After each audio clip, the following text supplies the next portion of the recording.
Yeah, quick one. Scientists discover black hole that's creating stars instead of devouring them.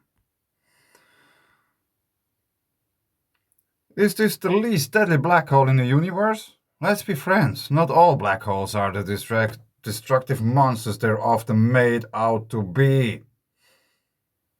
There are no black holes after all, but let's continue.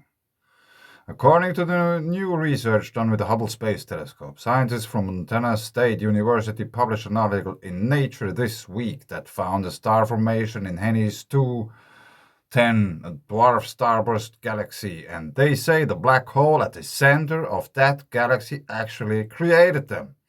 It is called a cosmic sea pinch in a Birkeland current.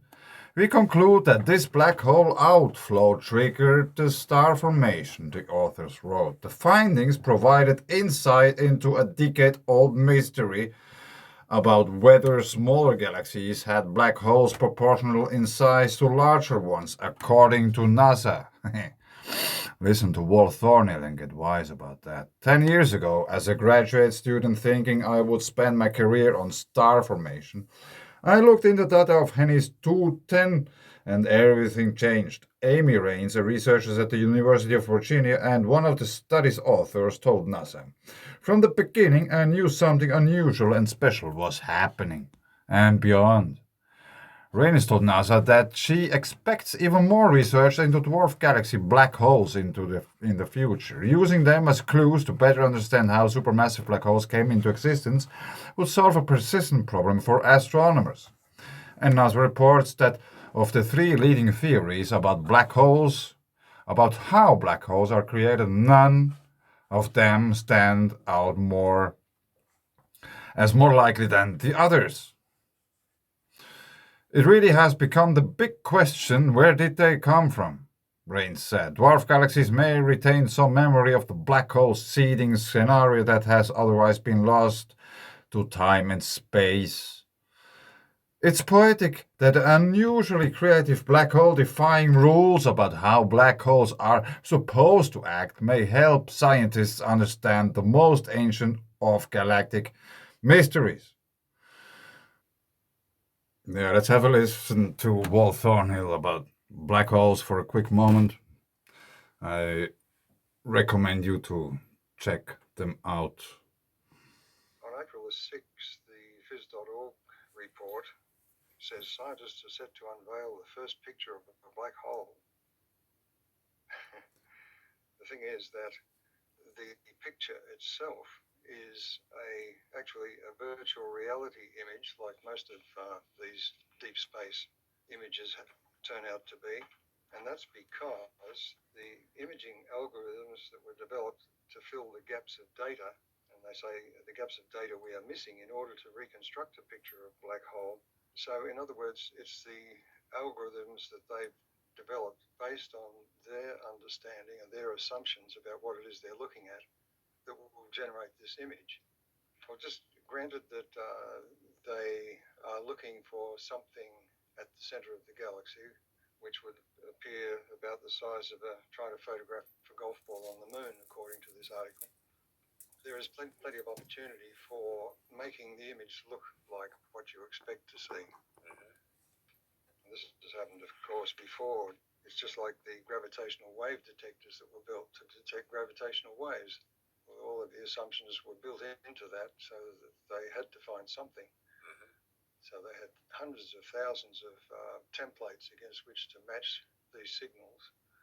And then, of course, the signals have to be sort of pulled out of the noise. They're looking at signals that are incredibly tiny, which gives rise, of course, to the possibility that what they're seeing is like making faces out of clouds.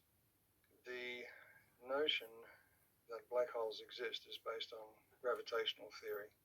Now, gravitational theory, according to modern scientists, is that of general relativity, Einstein's general relativity. But the problem with that is, and it was best described, I think, in a television program put on by the BBC, which showed Brian Cox explaining the genius of Einstein in looking at a falling cannonball and a feather in a huge vacuum chamber. and of course the two fall together. And what Brian Cox said was that Einstein's genius was that he said they're not actually falling. In other words, it's all an appearance. But the only way you can get away with that is to disregard everything else that exists in the universe, which was a tendency of the mathematics of general relativity and also special relativity. Special relativity makes all observers, no matter how they're moving, equivalent, which is sheer nonsense. The only way you can do that is to disregard the rest of the universe, because their motion will be different for different observers with respect to this background of all of the stars and matter and the rest of the universe. So it's a weird kind of perception that's induced by Einstein's theory. Yeah, I recommend that you really should listen to the whole thing, because what he is explaining makes much, much more sense than whatever NASA is trying to explain the black holes.